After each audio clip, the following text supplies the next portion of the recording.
오늘 읽은 요한복음 6장 52절에서 59절까지 말씀을 통해서 생명의 떡이라고 하는 제목으로 하나님 말씀을 전하겠습니다.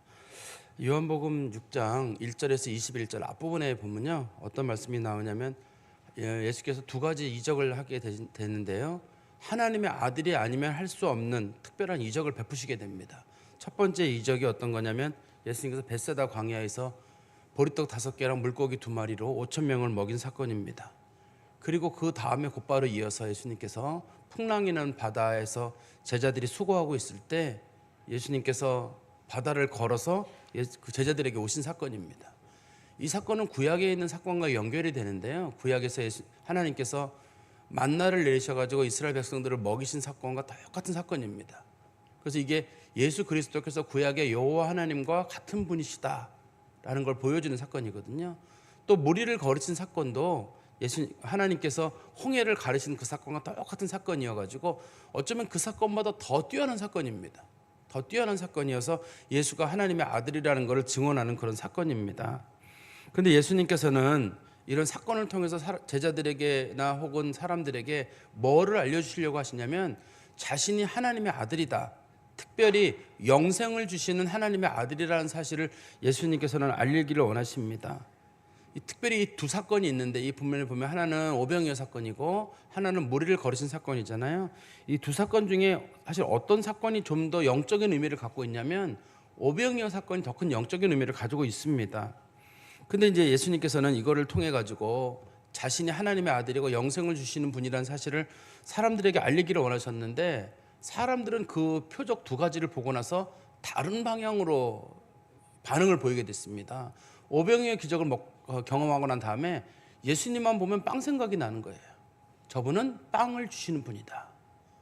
또 예수님께서 무리를 거르신 사건은 물론 제자들만 본 사건인데, 오늘 본문하고 연결해 보면 제자들만 본 사건이지만 예수님께서 기이하게 어떻든 그 벳세다에서 디베랴까지 왔거든요. 무리를 거르신 그 사건을 보면서 예수님은 어떤 내가 위기에 놓였을 때 이적적으로 나를 도와주시는 분이다, 예수님이 나의 필요를 해결하시는 분이라는 식으로 이 말씀을 바라보는 일이 생기게 됐습니다. 그래서 그 당시에 벳세다에 살고 있거나 가버나움에 살고 있던 사람들이 예수님을 자신들의 지도자로 세우려고 했습니다. 저분만 함께하면 먹고 사는 일에는 걱정이 없어요. 뿐만 아니라 내가 아주 위기에 놓이더라도 저분이 이적적으로 나를 살려줄 것이라고 하는 그런 믿음이 있었기 때문에 어떻든 내가 저분을 붙잡아야 되겠다, 그런 마음을 가지고 있었거든요. 근데 성경에는 예수님께서 그거를 매우 불쾌하게 여기셨답니다. 매우 불쾌하게 여기시고 그들을 떠나서 산으로 가시니라, 이게 성경에 기록되고 있거든요. 그 얘기 무슨 얘기냐면 예수님께서 오신 목적이 빵을 만들어 주거나 혹은 무리를 거는 걸 보여주시려고 하는 게 그게 목적이 아닙니다. 대부분의 사람들이 어디에 멈춰 있냐면 예수님께서 오병이어 기적을 베푸셨습니다. 와, 놀랍습니다. 어떻게 보리떡 5개랑 물고기 2마리로 5천 명을 먹이십니까? 나는 그 사건을 보면 너무 놀랐습니다. 예수님만 의지하면 먹고 사는 일엔 걱정이 없습니다. 거기에 멈추는 사람이 있거든요. 또 어떤 사람들은 예수님께서 무리를 거르신 사건을 보면서 그래요, 내가 정말 풍랑이 있는 인생과 같은 길을 걸어갈 때 예수님의 손만 붙잡으면 어떤 어려움이 와도 나는 걱정이 없을 것 같습니다, 이런 식으로 이 주님의 뜻을 받아들이는 사람이 있거든요. 근데 주님께서는 자신이 오병이어 기적이나 무리를 거르신 표적을 보인 목적이 그게 아니라고 말씀하고 있거든요. 주님께서는 그거 보여준 목적이 그 자체가 아니라고 말씀하고 있습니다. 오늘 본문에서 예수님께서 그 오병이어 기적 특별히 그걸 설명을 하시면서 내가 왜 이 이적을 베풀었는지, 나는 누군지, 여러분들은 어떻게 이 신앙의 문제에 대해서 반응을 해야 되는지에 대한 설명을 하고 있습니다. 만약에 여러분들이 오병이어 기적에서 예수님은 빵을 주시는 분이다, 거기에 멈춰 있다 그러면 여러분들은 기독교 신앙을 잘 모르는 분이에요. 예수님의 의도를. 예수님께서 무리를 거르신 사건을 보면서 그래, 내가 물에 빠지거나 힘들어갈 때 예수님이 나를 건져주신다, 우리는 그거를 엄청난 신앙으로 보잖아요. 그렇지만 예수님께서 원래 우리에게 주시려고 하시는 그 의도에서 많이 빗나간 겁니다. 저도 이 말씀을 보면서 그런 생각이 들어요. 나도 어쩌면 오병이어 기적과 같은 기적이 내 인생에 날마다 나타나기를 놓고 기도하고 있고, 또 무리를 거르신 그 사건처럼 두려워하지 말고 믿기만 하라, 그런 것처럼 인생의 문제에 놓였을 때 주님만 붙잡으면 되겠다, 이런 식으로 여기 멈추는 경우가 저도 종종 있거든요. 등등이 있는데 주님께서는 그렇게 멈추지 마라. 더 나아가라고 말씀하시거든요. 그리고 신앙의 방향을 좀 틀래요. 신앙을 먹는 거, 이적을 경험해서 문제를 풀어가는 거, 그런 거를 신앙으로 보지 말고 그 이상의 단계로 나아가라고 주님 말씀하십니다. 우리 성경 말씀 한번 보십시오. 22절에 이튿날 바다 건너편에 서 있던 무리가 배 한 척 외에 다른 배가 없는 것과 또 어제 예수께서 제자들과 함께 그 배에 오르지 아니하시고 제자들만 가는 것을 보았더니 그러나 디베리아에서 배들이 주께서 축사하신 후 여럿이 떡 먹던 그곳에 가까이 왔더라. 무리가 거기에 예수도 안 계시고 제자들도 없음을 보고 그 배들을 타고 예수를 찾으러 가버나움으로 가서 바다 건너편에서 만나 랍비여 언제 여기 오셨나이까. 여기서 그 이튿날이란 말은 예수님께서 오병이어 기적을 베푸시고 그다음에 무리를 걸은 그 다음 날이에요. 그 다음 날 많은 사람들이 예수님을 찾으러 다니고 있습니다, 지금. 그런데 분명히 예수님 벳세다에 계신 줄 알았거든요. 근데 배는 없었는데 예수님께서 제자들과 함께 가버나움에 가 있는 거예요. 사람들이 예수님 막 찾아가가지고 예수님 어디 계셨어요? 근데 예수님께서 그 사람들에게 이런 말씀을 하셨습니다. 26절입니다. 예수께 대답해 이르시되 내가 진실로 진실로 너에게 이르노니 너희가 나를 찾는 것은 표적을 본 까닭이 아니요 떡을 먹고 배부른 까닭이로다. 이렇게 말씀하셨어요. 예수님께서는 이 오병이어 기적을 통해서 이 사람들이 예수를 하나님으로 인정하고 예수님께서 주시려고 하는 진짜 목적, 영생을 주신다는 쪽에 마음을 쓰기를 예수님 바라셨는데 하나님이 주시는 건 죄사함과 영생이거든요, 기본적으로. 그런데 이 사람들의 목적은 어디에 있었냐면 배부른 까닭에 있었어요. 처음에도 제가 말씀드린 대로 이 사람들은 예수님만 함께하면 먹고 사는데 걱정이 없으니까, 특별히 당시에 가난했단 말이에요. 로마 식민지에 있었고 세금이 무거웠습니다, 당시에. 그러니까 이 사람들이 예수님만 함께 있으면 걱정이 없어요. 그러니까 계속 예수님만 따라다니는 거. 빵 주세요, 빵 주세요. 예수님께서 이 사람들이 자기를 따라오는 이 모습이 좋게 보이지 않았습니다. 그래서 예수님께서 그 사람들에게 이렇게 말씀하셨습니다. 27절에 썩을 양식을 위하여 일하지 말고 영생하도록 있는 양식을 위하여 하라. 이 양식은 인자가 너희에게 주리니 인자는 아버지 하나님께서 인치신 자니라. 예수님께서 그들에게 말씀하시기를 썩을 양식을 좀 제발 구하지 마라. 먹고 사는 거 거기에 너무 집착하지 말라는 거예요. 근데 이 사람들은, 가버나움에 있는 사람들은 며칠 전에 어저께 이미 벳세다에서 예수님이 보여준 그 이적을 봤는데 자신들은 그게 너무 신기해서 예수님 따라왔는데 예수님께서는 그게 썩을 양식이래요. 우리는 그게 먹고 사는 중요한 문제인데, 그래서 썩지 않는 영생을 주는 그런 양식을 쫓아가라고 주님께서 이제 말씀을 하시거든요. 다시 성경 말씀 보십시오. 28절 29절에 보시면 그들이 묻되 우리가 어떻게 하여 하나님의 일을 하오리이까? 그러면 우리가 어떻게 하면 영생을 얻을 수 있습니까? 그런 뜻이거든요. 29절에 예수께서 대답하여 이르시되 하나님께서 보내신 일을 믿는 것이 하나님의 일이니라. 예수님께서 지금 사람들에게 원하시는 건 오병이어 기적이든 무리를 걷는 기적을 통해서 사람들이 예수가 하나님의 아들이라는 것을 믿고 그들이 영생을 얻는 것이 예수님께서 이적을 보신 진짜 목적이에요. 그런데 그 사람들이 꿈꾸는 건 뭐냐면 빵을 먹는 문제, 이적의 문제에서, 이적이 필요한 상황에서 내가 이적을 경험하는 그런 상황이었습니다. 그랬더니만 30절에 보십시오. 30절에 보시면 그들이 묻되 그러면 우리가 보고 당신을 믿도록 행하시는 표적이 무엇이니까? 하시는 일이 무엇이니까? 기록된 바 하늘에서 그들에게 떡을 주어 먹게 하였다함과 같이 우리 조상들은 광야에서 만나를 먹었나이다.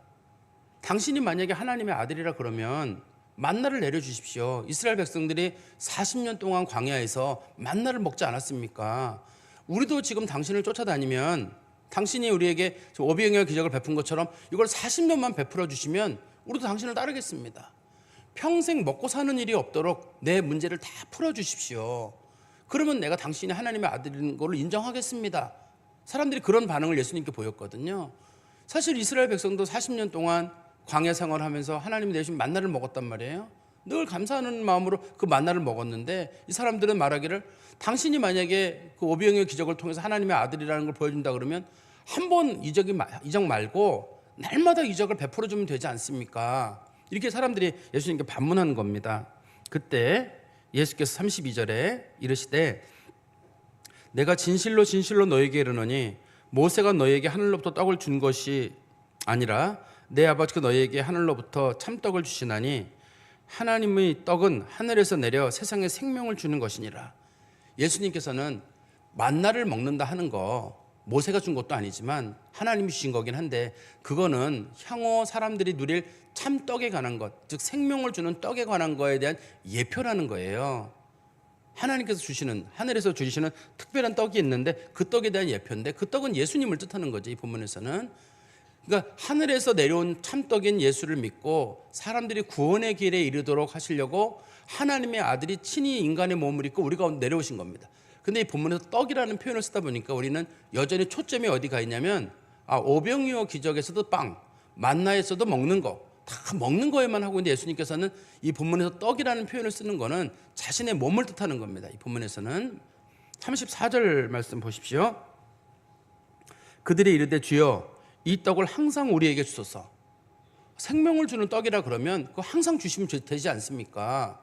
예수님께서 그 수가성의 여인 만났을 때에도 수가성 여인하고 그런 얘기를 나눴잖아요. 내가 주는 물은 목마르거니와 내가 주는 물은 영원히 목마르지 않는다 라고 했더니 그 여자가 그래요? 영원히 목마르지 않는 물이 있으면 그 물 좀 저 좀 주십시오. 제가 그러면 물 길러 오지 않겠습니다. 그때 예수님께서 말씀하신 영원히 목마르지 않는 물은 예수 그리스도입니다. 거기서 예수 그리스도와 예수 그리스도로 말미암아 성령을 얘기하고 있는 거거든요. 사람의 영혼의 갈급함, 그 다음에 사람의 영혼의 문제를 풀어주는 거, 그게 성경에서는 지금 생명의 떡이고 그 다음에 물이고 그런 것들을 뜻하고 있거든요. 근데 이 사람들은 여전히 관심이 뭐냐면, 그러니까 내가 당신을 하나님의 아들로 믿을 테니까 항상 먹을 수 있는 빵을 주시면 내가 당신을 인정하겠습니다. 이렇게 얘기를 하죠. 35절입니다. 예수께서 이르시되 나는 생명의 떡이니 내게 오는 자는 결코 줄이지 아니할 터이요 나를 믿는 자는 영원히 목마르지 아니하리라. 예수님께서 내가 떡 얘기하는 거 아니다. 생명의 떡은 바로 예수 그리스도다. 예수 그리스도를 믿는 사람들은 영원히 목마르지도 않고 영원히 배고프지도 않을 것이다. 그 사람들에게는 내가 생명을 주기 때문이다. 이렇게 말하고 있거든요. 예수 믿는 사람들에게는 생명이 있고 영생이 있어요. 예수님은 그거를 주려고 사람들에게 오신 것인데, 사람들의 관심이 여전히 어디에만 있냐면 빵과 이적과 표적 가운데 사람들이 있다는 겁니다. 그래서 36절 보십시오. 그러나 내가 너에게 이르기를 너희는 나를 보고도 믿지 아니하는도다 하였느니라. 예수님께서 많은 이적을 베푸셨잖아요. 이미 앞부분에서 많은 이적을 베푸셨고, 바로 앞에서도 예수님께서는 베세다 광야에서 오병이어 기적을 보이시고 무리를 걸으셨지만, 사람들이 거기서 빵만 추구하는 이유는 그 사람들은 하나님이 택한 백성이 아니어서 그래요. 하나님의 택한 백성은 예수님께서 뭘 주려고 하시는지를 알아요. 특히 본문에서는 예수님의 제자들은 그걸 알거든요. 택하지 않은 백성들은 그걸 몰라요. 다시 보십시오. 37절에 아버지께서 내게 주시는 자는 다 내게로 올 것이요 내게 오는 자는 내가 결코 내쫓지 아니하리라. 아버지께서 내게 주신 자라는 택한 사람들이거든요. 택한 사람들은 예수께서 이적을 보여주시면 저분 하나님이시구나, 저거 빵 얘기 아니구나, 저분 따라다니면 영원히 목마르지 아니하는 생수가 저분으로부터 나오는구나, 그거를 예수님의 제자들이나 혹은 하나님 택한 백성들은 안다는 거예요. 하나님의 택한 백성들은 그걸 추구해야 되고 그걸 바라봐야 되는데, 그거는 자기 마음대로 되는 게 아니에요. 하나님이 택한 백성들, 그래서 그 택한 백성으로 말미암아, 택함으로 말미암아 믿음을 가진 사람들, 그 사람들만이 그걸 가질 수가 있습니다. 38절 말씀 보십시오. 아버지께서 내게 주시는 자는 다 내게로 올 것이요 내게 오는 자는 38절 내가 하늘에서 내려온 것은 내 뜻을 행하려 함이 아니요 나를 보내신 이의 뜻을 행하려 함이라. 예수님께서 세상에 오신 목적은 뭐냐면요, 39절에 나를 보내신 이의 뜻은 내게 주신 자 중에 내가 하나도 잃어버리지 아니하고 마지막 날에 다시 살리는 이것이니라. 예수님께서 세상에 오신 목적은 빵을 주러 오신 것도 아니고 예수님께서는 기적을 베풀러 오신 것도 아닙니다. 사실 예수님에게 빵 만드는 문제나 무리를 걷는 건 아무것도 아니거든요. 우주를 만드시고 천지를 만드신 분한테 이게 무슨 이적거리나 되겠어요. 예수님 세상에 오신 목적은 뭐냐면, 예수 믿는 사람들이 예수 믿고 그 사람들이 구원받게 하는 거, 그리고 예수 믿는 사람들이 나중에 죽은 자 가운데서 부활해서 주님과 함께 영생 얻게 하는 거, 그게 예수님이 오신 목적이에요. 40절도 그렇게 말씀하고 있죠. 내 아버지의 뜻은 아들을 보고 믿는 자마다 영생을 얻는 이것이니 마지막 날에 내가 이를 다시 살리리라 하시니라. 예수님께서 오신 목적, 사람들을 예수님께 보내는 목적은 예수 믿고 영생을 얻게 하려고. 그러니까 우리가 죽으면 육신은 썩고 죽잖아요. 썩고 죽고 난 다음에 주님께서 오셔가지고 우리를 다시 살리실 거거든요. 우리가 다시 살아나요. 다시 살아난 다음에 주님과 함께 영생을 누리게 됩니다. 특별히 예수 믿는 사람들에게는 영생의 은혜가 주어지고 믿지 않는 사람들에게는 형벌이 그들에게 주어지게 됩니다.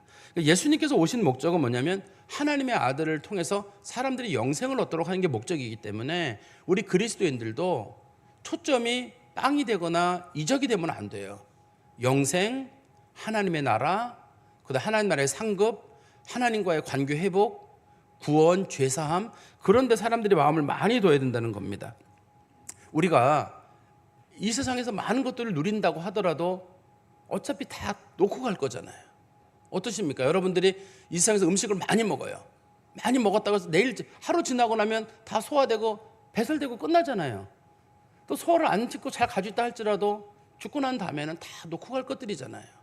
재물을 주님께 주님 재물을 주십시오 했는데 재물을 하나님이 많이 주셨다. 그래도 그거 다 놓고 갈 거잖아요. 주님 제게 건강을 주십시오. 건강을 줘도 건강한 몸도 놓고 갈 거거든요. 우리는 어차피 이 몸이 썩을 거란 말이에요. 썩을 거기 때문에 다 놓고 갈 건데 주님께서는 썩고 없어질 거 추구하지 말고 영원한 거, 썩지 않는 거, 그건 어떻게 얻어지냐면 예수 믿는 자들에게 주어지는 영생과 부활의 은혜로 얻어지는 거거든요. 우리 성경 말씀 하나 보실까요? 고린도전서 15장 50절에서 53절입니다. 고린도전서 15장 50절에서 53절에 보시면 형제들아 내가 이것을 말하노니 혈과 육은 하나님의 나라를 이어받을 수 없고 또한 썩는 것은 썩지 아니할 것을 유업으로 받지 못하느니라. 우리들이 이 육신은 하나님 나라에 못 들어가요. 이 육신이 변화된 몸을 입어야 됩니다. 보라 내가 너희에게 비밀을 말하노니 우리가 다 잠잘 것이 아니요 마지막 나팔의 순식간에 홀연히 다 변화되리니 나팔 소리가 나며 죽은 자들이 썩지 아니할 것으로 다시 살아나고 우리도 변화되리라. 이 썩을 것이 반드시 썩지 아니할 것을 입겠고 이 죽을 것이 죽지 아니함을 입으리로다. 우리가 육체가 한번 썩고 육체는 죽을 거거든요. 죽고 난 다음에 이 몸을 벗고 새로운 몸을 입게 돼요. 여러분 잘 아시는 대로 예수님 부활하신 다음에 예수님의 제자들이 예수님을 못 알아봤어요. 못 알아봤다는 얘기는 예수님의 모습이 바뀌었다는 뜻이잖아요. 근데 예수님 말씀하시는 걸 듣고 저들이 마음이 뜨거워지면서 아 예수님이구나 금방 알아봤습니다. 그러니까 예수님인데 변화된 모습을 가진 거죠. 예수님의 제자들이 문을 잠가놓고 있었는데 예수님이 문을 열지 않고 문으로 들어왔어요. 그럼 예수님이 변화된 모습은 시공간을 초월한다는 뜻이잖아요. 그런데 예수님이 오셔가지고 음식을 드셨어요. 또 영적인 존재만이 아니라 육신을 입으신 분이시기 때문에 제자들에게 생선도 구워주시고 떡도 드셨단 말이에요. 예수님께서 천국에 가면 먹고 마시는 게 없다 그런 건 아니죠. 성경에서는 예수님이 드신 걸 보니까 예수님이 완전히 새로운 모습으로 변화된 것처럼 우리 그리스도인들도 썩을 몸이 썩지 않을 몸을 입고 주님과 함께 영생을 하게 되거든요. 주님께서 우리들에게 주시려고 하는 건 그겁니다. 그렇기 때문에 우리 그리스도인들은 뭐를 추구해야 되냐면 영원한 것, 그 다음에 하나님 나라에 관련된 것, 신령한 것들을 좀 더 추구하는 것, 그게 우리들이 가져야 될 마음의 자세가 아닌가 생각이 듭니다. 41절 말씀 보십시오. 자기가 하늘에서 내려온 떡이라 하심으로 유대인들이 예수에 대해 수군거렸다. 예수님께서 하늘에서 내려온 떡이라고 말하는 예수님은 하늘에서 내려온 자다. 자기가 하늘에서 내려온 자라고 예수님 말씀하셨거든요. 이 떡이라는 말의 뜻은 단순하게 떡만이 아니라 하늘에서 내려온 특별한 존재라는 뜻이거든요. 그럴 때만 그 가버나움에 있던 사람들이 오병이어의 기적을 경험했던 사람들이거나 예수님의 어린 시절을, 가버나움이 나사렛하고 가까워요. 그래서 예수님의 어린 시절을 봤던 사람들이 있을 거 아니에요. 그 사람들이 예수를 믿지 못합니다. 42절 보십시오. 이르되 이는 요셉의 아들 예수가 아니냐. 그 부모를 우리가 아는데 자기가 지금 어찌하여 하늘에서 내려왔다 하느냐. 아니 쟤네 아버지가 요셉이고 쟤네 엄마가 마리아고 제가 어렸을 때 기저귀 타고 다니면서 내가 봤고 제가 지난 30년 동안 목수짓을 했는데 아니 어느 날 갑자기 자기가 오늘부터 하나님의 아들입니다. 이런 식으로 얘기를 했다는 거예요. 그 사람들은 우리가 너를 어떻게 믿겠느냐. 네가 어떻게 하늘에서 내려왔다는 말을 하겠느냐. 근데 예수님께서는 그 말에 대해서 이렇게 대답을 하셨습니다. 43절입니다. 예수께서 대답하여 이르시되 너희는 서로 수군거리지 말라. 뒤에서 말하지 말라는 거예요. 내가 말하는 거에 대해서. 44절입니다. 나를 보내신 아버지께서 이끌지 아니하시면 아무도 내게 올 수 없으니 오는 그를 내가 마지막 날에 다시 살리리라. 예수님을 잘 아는 사람들은 예수님이 동정녀 탄생을 했다는 걸 알아요. 그 어머니를 통해서 태어났다는 것도 알고 있고, 하나님께서 이끌어 주신 분들은 비록 예수님이 육신을 입고 목수의 아들로 30년 이상의 삶을 살았다 할지라도 저분은 하나님이시다, 저분이 하시는 수많은 이적들이나 표적을 보면서 하나님이라고 믿는 반면에, 예수님을 육체로 보는 사람들, 어린 시절을 보는 사람들은 제 예수 내가 어릴 때부터 알고 있고, 쟤를 내가 기적을 내가 갈아주고 내가 도와줬는데 제가 뭘 해, 이런 거고, 하나님으로부터 이끌림을 받는 사람들은 저분이 인간의 몸을 입고 세상에 내려오신 하나님의 아들이시구나, 그걸 깨닫게 된다는 거예요. 근데 어쩌면 우리도 예수님을 바라볼 때마다 우리들의 필요를 채우시거나 인간적인 어떤 예수님의 모습에만 너무 집착하는 게 아닌가 하는 그런 생각이 저도 들 때가 있습니다. 그리고 다시 보시면 다시 44절에 다시 보십시오. 나를 보내신 아버지께서 이끌지 아니하시면 아무도 내게 올 수 없으니 오는 그를 내가 마지막 날에 다시 살리리라. 예수님께서 예수를 믿는 사람들에게는 부활의 은혜를 주시고 영생의 은혜를 주신다는 뜻이죠. 45절에 선지자의 글에 그들이 다 하나님의 가르치심을 받으리라 기록되었은즉 아버지께 듣고 배운 사람마다 내게로 오느니라. 이는 아버지를 본 자가 있다는 것이 아니라 오직 하나님에게서 온 자만 아버지를 보았느니라. 이 본문에서는 이 유대인들이 이런 얘기를 하는 거예요. 나는 성경을 믿는데 성경의 기준으로 해고 봤을 때 네가 하나님의 아들인지 모르겠다 하니까 예수님께서 네가 성경을 믿었더라면 내가 하나님의 아들인 걸 믿었다라는 거예요. 예수님은 구약 성경에 나와 있는 모든 언약을 다 성취하셨거든요. 예수님이 하시는 이적들을 보면 저거는 하나님의 아들이 아니고서는 할 수 없는 거예요. 성경을 믿지 않았기 때문에 이 사람들이 예수를 안 믿는 거예요. 또 예수님의 표적을 믿지 못하는 이유도 니들이 성경을 믿지 않기 때문이에요. 그냥 육신의 모습만 보기 때문이거든요. 인간의 몸을 입고 세상 가운데 계셨지만 성경을 믿었더라면 분명히 동정녀 탄생을 한다고 성경에 예언이 되어 있잖아요. 이사야서 7장에 분명히 동정녀 탄생한다는 것도 알고 있고, 예수님 앞에 그 세례 요한이 온다는 것도 알고 있고, 모든 것들을 다 어느 정도 아주 있던 많은 예언들을 다 성취했는데 그거를 못 믿겠다고 하는 거는 하나님께서 그들에게 믿음을 주지 않으신 거거든요. 그 사람들에게는 이게 믿어지지 않는 일입니다. 그러나 진실로 예수님을 하나님께서 불러주신 사람들, 그 사람들은 예수를 믿죠. 우리 성경 말씀 보십시오. 47절입니다. 진실로 진실로 너에게 이르노니 믿는 자는 영생을 가졌나니 내가 곧 생명의 떡이니라. 예수를 믿는 자들에게 예수님은 영생을 주시는 분이세요. 근데 영생이란 말은 다른 말로 죄사함과 같은 뜻이에요. 죄를 사함을 받는 사람들이 영생을 얻게 되고 그 사람들이 부활하게 됩니다. 썩을 몸이 썩지 않을 몸을 입고 부활해서 주님과 함께 영원히 살게 되거든요. 그거를 주시는 분은 누구냐? 생명의 떡 되시는 예수 그리스도라는 뜻입니다. 그리고 성경 말씀 다시 보십시오. 49절에 너희 조상들은 광야에서 만나를 먹어서도 죽었거니와. 이스라엘 사람들은 지금 계속 뭘 요구하냐면 만나와 같은 떡을 계속 주시면 내가 믿겠습니다. 그러니까 예수님께서 뭐라 그러냐면 너희 조상들 만나를 먹었지만 전부 다 죽지 않았냐. 모세도 죽었고 여호수아 갈렙도 죽었고 60만 3천 명 이상의 그 유대인들 다 죽었거든요. 광야에 있던 사람들. 그리고 그 사람들 만나 먹었다고 해서 주님 하나님 인정했느냐? 광야 생활 하시는 동안에 계속 하나님 의심하거든요. 그 사람들.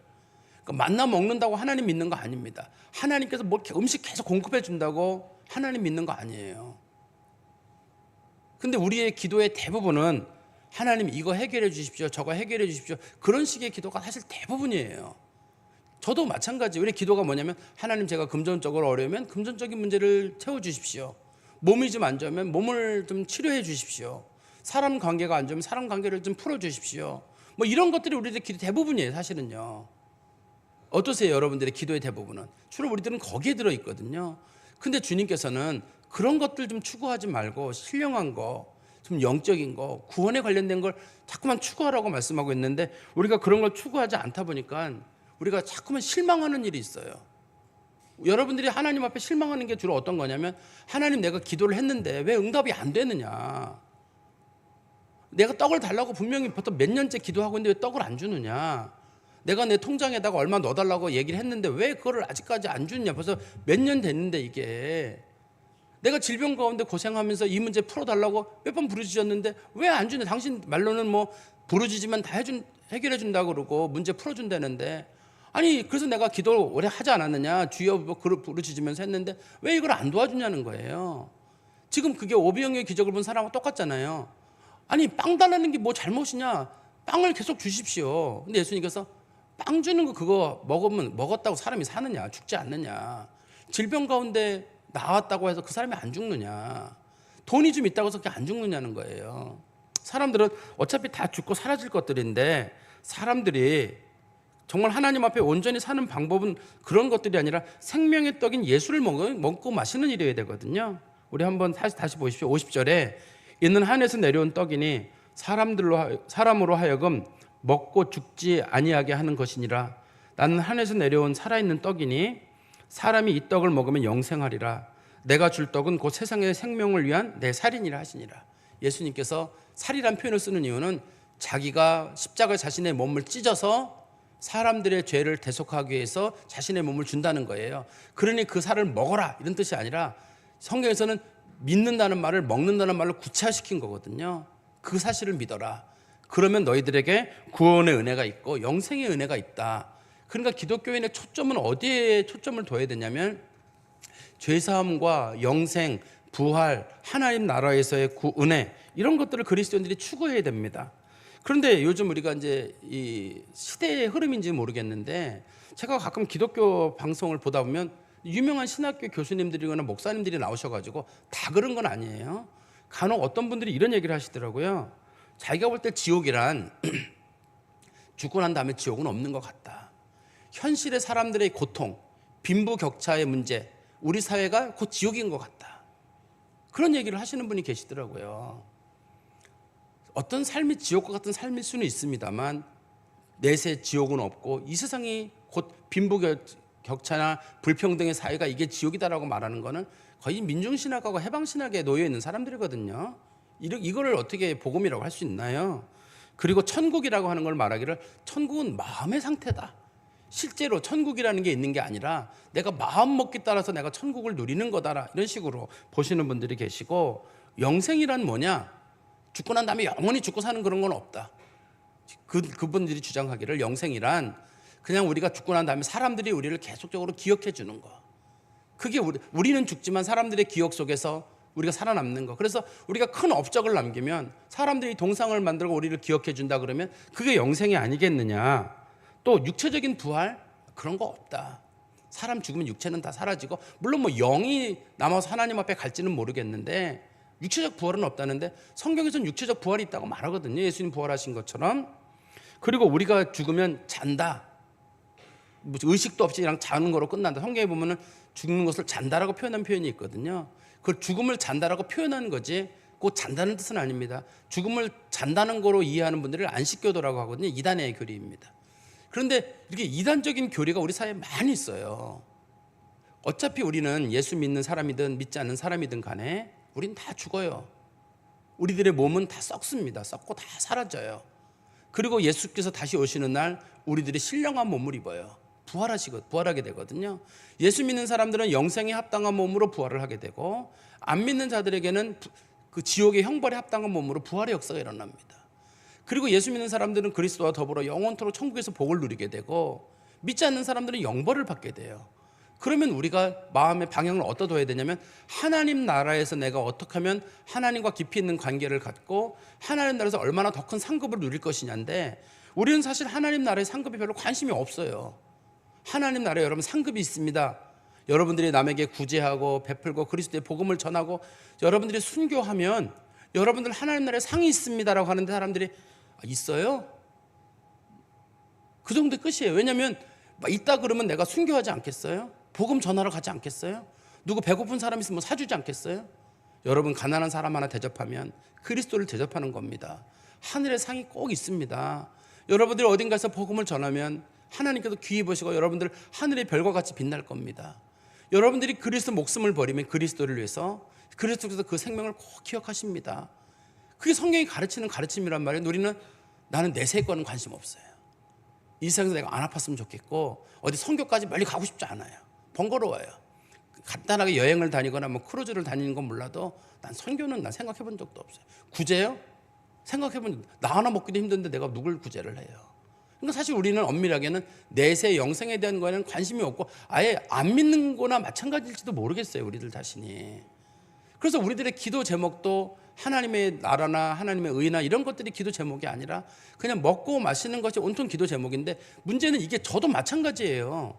저도 그런 기도 제목을 가지고 늘 기도를 하고 있는데 삶의 방향을 틀어야 된다고 보는 거예요. 예수님의 말씀을 보면서 우리들의 삶의 방향을 틀어서 우리가 분명히 천국이 있고 분명히 지옥이 있는데, 예수 믿는 사람들에게는 은혜가 있고 구원의 은혜가 있고, 그러면 예수 믿는 사람들에게 주시는 그 구원의 은혜와 영생을 누리는 사람들은 하루 이틀 사는 게 아니라 영생에 투자를 해야 되잖아요. 마음을 쓰면서 내가 어떻게 하면 더 그리스도의 영생에 이를 것인가, 예수 잘 믿는 거, 성경 잘 믿는 거, 그리고 주의 뜻대로 사람들을 베풀고 나누는 일들을 해야 되는데 우리가 그 부분을 잘 못한다는 거죠. 그때 다시 성경 말씀 보십시오. 52절에 그러므로 유대인들이 서로 다투어 이르되 이 사람이 어찌 능히 자기 살을 우리에게 주어 먹게 하겠느냐. 예수님께서 내 살을 먹는 거, 그 사람들은 영생한다고 하니까 자기 살을 베어서 준다고? 그게 무슨 뜻이야? 예수님께서 자기 살을 준다는 말은 십자가에서 돌아가시게 되고 대속의 죽음을 하신다는 주님의 뜻이거든요. 근데 그 사람들이 그 말귀를 이해 못하니까 예수님께서 이르시되 53절입니다. 내가 진실로 진실로 너에게 이르노니 인자의 살을 먹지 아니하고 인자의 피를 마시지 아니하면 너희 속에 생명이 없느니라.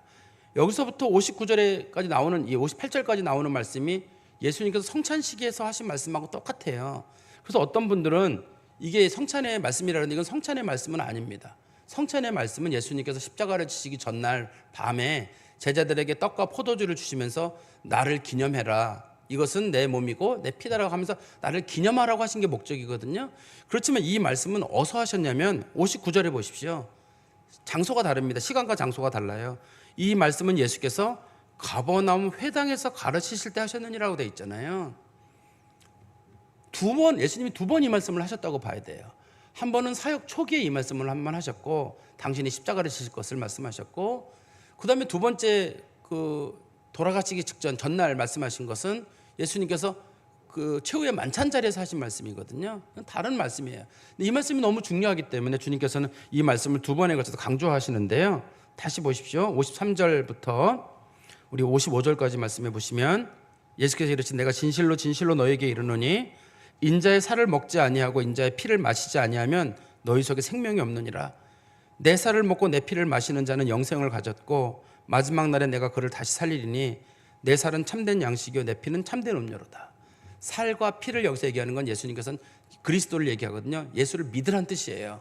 너희들이 예수를 믿으면 영생을 하게 되고 마지막 날에 반드시 부활한다.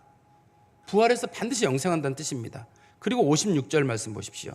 내 살을 먹고 내 피를 마시는 자는 내 안에 거하고 나도 그의 안에 거하나니 살아계신 아버지께서 나를 보내시며 내가 아버지로 말미암아 사는 것 같이 나를 먹는 그 사람도 나로 말미암아 살리라.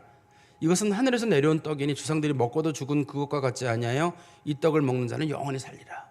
우리가 그리스도 예수를 믿으면 그리스도가 우리 안에 들어와요. 예수님은 여러분 이미 아시는 대로 십자가에 달려 돌아가신 후에 변화된 몸을 입으시고 부활 승천해서 하나님 보좌 우편으로 가셨거든요. 그렇지만 그분은 신성을 가지신 분이시기 때문에 하늘에도 계시고 동시에 땅에도 계시고 우리 안에도 계세요. 예수 믿는 자들의 마음속에 예수 그리스도가 들어와 계시거든요. 빈말로 하는 게 아닙니다. 내가 너희 안에 거한다 이렇게 말씀하고 있고, 내가 예수를 믿으면 내가 예수 안에 거하는 거예요. 또 내가 예수를 믿을 때 예수의 믿음을 확실하게 하시려고 성령이 우리 안에 거하셔가지고 우리에게 확신을 주는 거거든요. 그러면 예수를 믿게 되면 우리 안에 거하시는 예수가 우리를 살리셔요. 잘 기억해 보십시오. 예수님이 육체가 돌아가셨을 때 예수 안에 계신 성령, 그 신성으로 말미암아 예수가 죽은 자 가운데 3일 만에 살아나셨습니다. 그리고 그거 영생하시잖아요. 그런 것처럼 우리 안에 예수가 거하시기 때문에 예수 믿는 자들 속에서 예수가 역사하셔서 우리 죽을 몸을 죽지 않을 몸으로 바꾸시고 우리가 영생하도록 우리를 이끌어 가시는 거예요. 내가 예수 안에 거하고 예수가 내 안에 거한다는 말은 빈말이 아니라 반드시 예수님 안에 거하는 사람들은 영생한다. 예수가 반드시 살린다. 예수가 사신 것처럼 우리도 부활하고 예수가 영생하시는 것처럼 우리도 영생하게 되고, 우리가 그리스도와 신비한 연합 속에서 예수는 우리가 떨어지지 아니하시고 우리를 구원의 길로 영생의 길로 우리를 이끌어 가시거든요. 주님께서 우리들에게 초점으로 말씀하시는 것이 그 부분입니다. 제가 좀 말씀을 정리해서 말씀드리면 오늘날에 우리의 신앙의 모습이 갈릴리에 있었던 그 사람들의 모습과 비슷해요. 우리가 늘 기도하는 게 뭐냐면 눈에 보이는 거, 만져지는 거, 느껴지는 거, 그런 것들이 채워지기를 바라요. 그래서 그런 면에서 보면 우리들의 신앙은 영적이지 않아요. 육체적이에요. 뭔가 자꾸 만져져야 되고 돈이어야 되고 음식이어야 되고 입는 옷이어야 되고, 그런 면에서 보면 우리가 육체적인 정도가 아니라 유물론적이라는 생각이 들어요. 유물론이라고 할 때 유자가 오직 유자예요. 있을 유자가 아니라 오직 유자인데, 오직 유물론적, 눈에 보이는 거, 먹고 마시는 거, 누리는 것, 온통 거기에만 관심이 있는 거예요. 우리가 주님께서는 우리들에게 하늘의 것, 신령한 것, 영적인 것, 구원, 죄사함, 이걸 주시려고 하는데 우리는 거기에는 별로 관심이 없어요.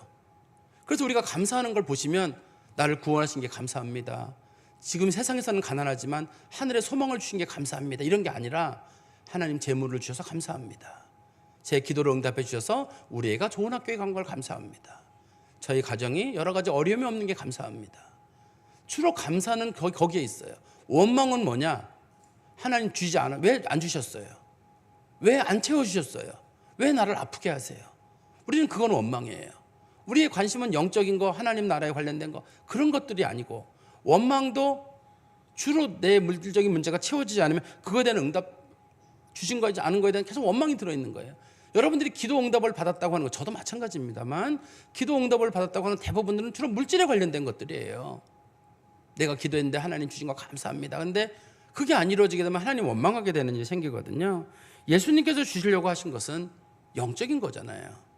그래서 육체적인 것들이 좀 부족하더라도 주님께서 주려고 하는 건 죄사함, 예수로 말미암아 죄사함을 얻었고 은혜를 얻었기 때문에 우리는 비록 세상 가운데 누리지 못해도 하나님 앞에 감사하는 마음을 갖는 거예요. 세상 사람들과는 다른 각도에서 갖는 거예요. 예를 들어 한번 보십시오. 어떤 분이 물질이 좀 풍요로워요. 어떤 분은 생활이 어려워요. 누가 하늘을 더 사모할까요? 재물이 없는 분들은 빨리 가고 싶어요. 배우자를 먼저 보내거나 혼자 남으신 분들 있잖아요. 너무 외로워요. 빨리 가고 싶습니다, 하나님 앞에. 그러나 내가 배우자와 생활이 좋거나 여유 있는 삶을 살거나 건강이 있잖아요. 더 머무르고 싶어요, 이 세상에요. 그러면 하나님의 차원에서 봤을 때 어떤 게 더 복이냐? 누리는 것도 복이죠, 그 나름대로. 그러나 가난도 복일 때가 있고 외로움도 복일 때가 있고 아픈 게 도리어 복일 때가 있어요. 집착하지 않는 마음을 주신 거에 대해서 감사하는 거. 하나님, 집착하지 않는 마음 주셔서 감사합니다. 내가 더 가졌더라면 교만할지 모르는데 나를 낮추신 것도 감사합니다. 이런 마음을 우리 그리스도인들이 가질 수가 있거든요. 어차피 우리는 죽는 존재예요. 그렇지만 우리는 이 내세나 하나님 나라를 꿈꿔야 되는데, 내세 하나님 나라 영생 이런 게 너무 추상적으로 여겨지는 사회를 살고 있어요. 너무 추상적이에요. 이게요, 안 잡혀요. 너무 추상적이어가지고 내세 영생 구원 죄사함 이런 거에 얘기를 꺼내면 아무것도 귀에 안 들리는 거예요. 여러분, 예수님 기도하시면 예수님께서 오병이어 기적을 주십니다. 그러면 우리가 눈이 번쩍 뜨여요. 여러분들이 무리를 걸을 수 있습니다. 주님께서 빠진 물에서 건져주십니다. 그러면 정신이 번쩍 뜨여요.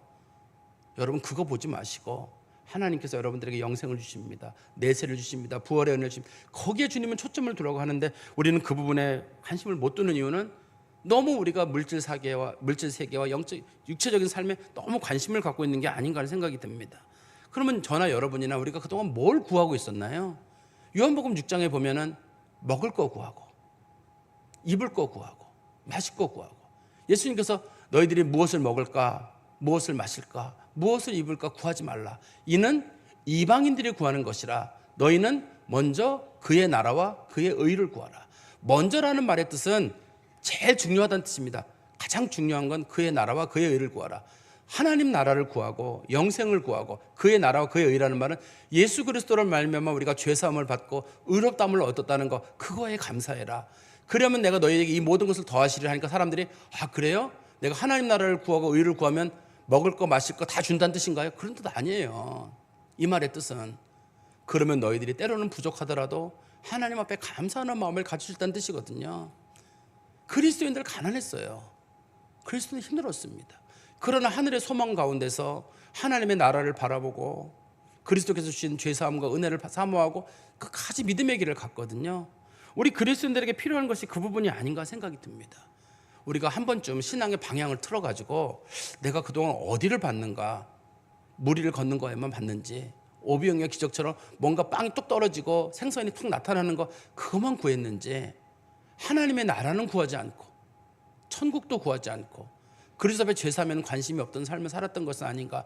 우리 자신 좀 잘 돌아보시면서 이번 기회를 통해 신앙의 방향을 조금 영적으로 좀 트시고 누리는 거에 대한 감사 이상으로 하나님 나라를 추구하는 빈 마음을 갖는 거에 대한 감사도 여러분 가운데 있기를 간절히 소망합니다. 기도하겠습니다. 하나님 아버지, 주님 안에 감사합니다. 주의 말씀을 저희들의 마음에 깊이 두게 하시고 저희들 눈에 보이는 것에만 너무 창념하여 영원한 하나님의 나라를 잊어버리지 않도록 도와주시옵소서. 점점 저희는 물질적인 사람들이 되어가고 있고 영적인 것에는 관심이 없으며 주께서 정작 주시고자 하시는 부활, 영생, 죄사함, 의로움, 이런 용어들은 온전 추상적으로 여겨지며 그것에는 관심도 없는 삶을 살아가는 것 같습니다. 주님께서 생명의 떡으로 우리 가운데 오신 것은 자신을 믿는 자들에게 영생을 주시려고 오셨다고 주님 말씀하고 있습니다. 주의 뜻을 잘 분별하여 눈에 보이는 것에만 너무 집착하지 않고 영원한 하나님 나라를 사모할 줄 아는 영적인 사람들이 되도록, 하나님 나라를 소망하는 사람들이 되도록 먼저 그의 나라와 그의 의를 구할 자는 성도들이 되게 하여 주시옵소서. 예수 그리스도의 이름으로 기도하옵나이다. 아멘.